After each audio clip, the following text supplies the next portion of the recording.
I decided that I had to come be with you. I've been at the Ella Baker Center now for 9 years. I became executive director last April, and this last spring, I've actually spent a great deal of time on the road. And we booked this trip some time ago, because Jan's a good organizer. So she called me, I don't know, last year, and said, will you come? And I, said okay. Between now and then, I've been on the road. I think I was sharing with somebody at dinner that I've been on the road at least once every other week, and sometimes twice for the last 6 weeks. And this week in particular, I have my little girls. I have 3 daughters. And they said, Dad, where are you going?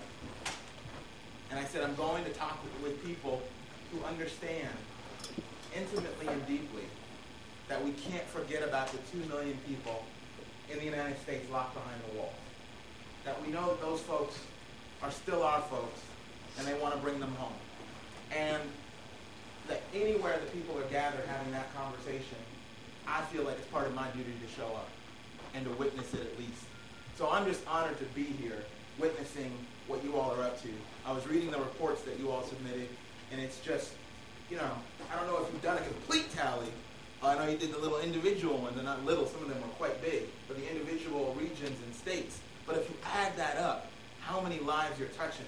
And then if you multiply that out by knowing those people go home, or those people go back to their unit, and they deal with other people, and you start to think about the magnitude of what you're up to, it's really, really impressive. So I'm here to share my work, but I want you to understand that I understand how impressive and important what you all are up to is. And I'm going to take that back to my community. I know some of you are in the Bay Area, and we've done a little bit of stuff together, but I'd love us to be able to do more.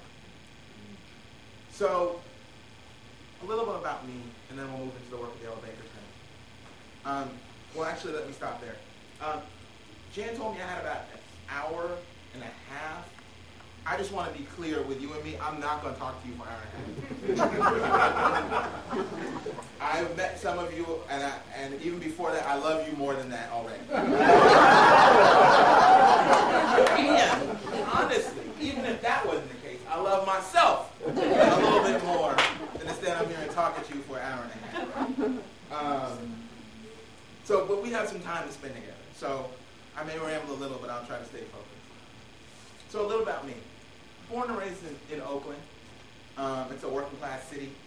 Most famous for the Oakland Raiders, at least it should be. Well, not true, but the Oakland Raiders are certainly there. It also was a hotbed of activism in the 60s, 70s, and up until the 80s, and it's resurgent now. City of about 400,000 people. Historically a chocolate city. That's changing some now with shifting demographics. And I grew up, in particular, during the explosion of crack cocaine. And what I saw firsthand was the devastation in my community and in my family.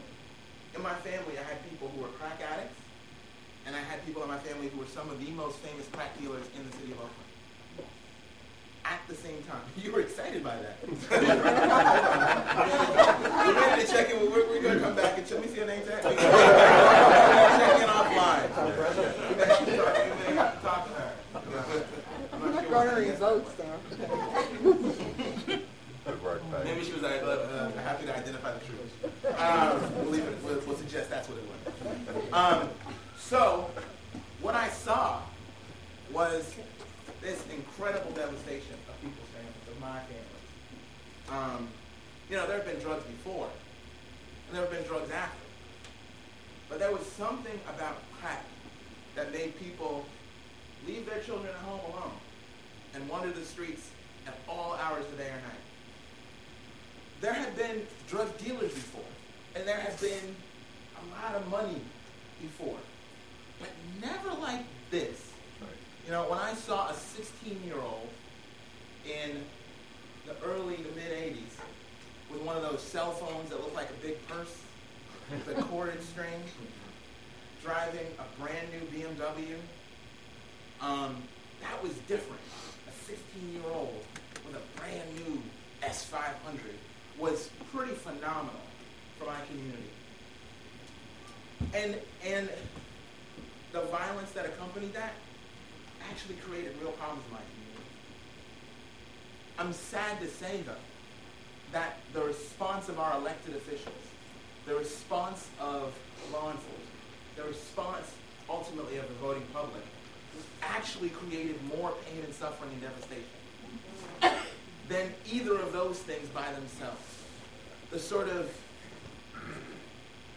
panic and the terror that took root in communities that were predominantly not affected by what was going on in my community actually is one of the things that spurred me to activism and that sort of brought me to my awakening, was seeing the repression in my communities that was supposed to be making it better, and seeing it push me and my friends further and further away from feeling like American citizens and more towards feeling like second-class citizens in our own neighborhoods.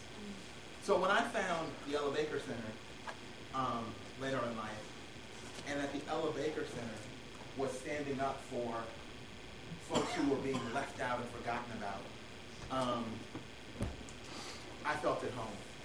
And I felt like I wanted to be there. And I volunteered and I did some work with them in various different capacities. And I'll talk more about the campaigns. But I came there and I stayed because of our unwavering commitment. So somebody was joking earlier, Brother here, Ray, about how the last shall be first. When we turned around, we were clever. Maybe I could do that. But the Bible also talks about the least of these, the forgotten ones, the locked up, the despised. So in India, they call them the untouchables. The Ella Baker Center had, in its core commitment, putting those folks first in a change agenda that transformed all of society. That it wasn't just sort of like flipping the scales, but it was about creating a circle where everybody actually fits in. And so I stayed, and I've been there 9 years now, and I'm really excited about our work. So I'm going to jump into it. The Ella Baker Center for Human Rights is what we call a strategy and action center. We develop strategies for social change, for policy change, and then we act on those strategies and those policies. So our oldest campaign is Bay Area Police Watch. We actually started serving victims of police misconduct and brutality in the San Francisco Bay Area. During the period when the Ella Baker Center launched its first campaign, we had just San Francisco elected its first African-American mayor. He is a tremendous politician, Willie Brown. He had been Speaker of California's Assembly for a number of years. He came in during the 60s, the Civil Rights Movement and the Black Power movement, and had been a real mover and shaker and somebody who led a lot of transformation for the Black community. When he came home to San Francisco and was elected as mayor, a lot of the traditional sort of civil rights organizations put down, folded up their sort of banners and went to support City Hall. Rightly so.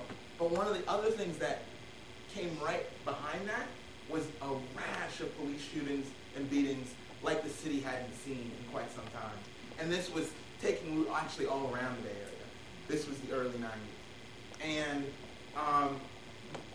the founders of the Ella Baker Center, a couple of good lawyers who were actually young, on fellowships, working at the Lawyers Committee for Civil Rights, sent out to get plaintiffs for an environmental justice lawsuit.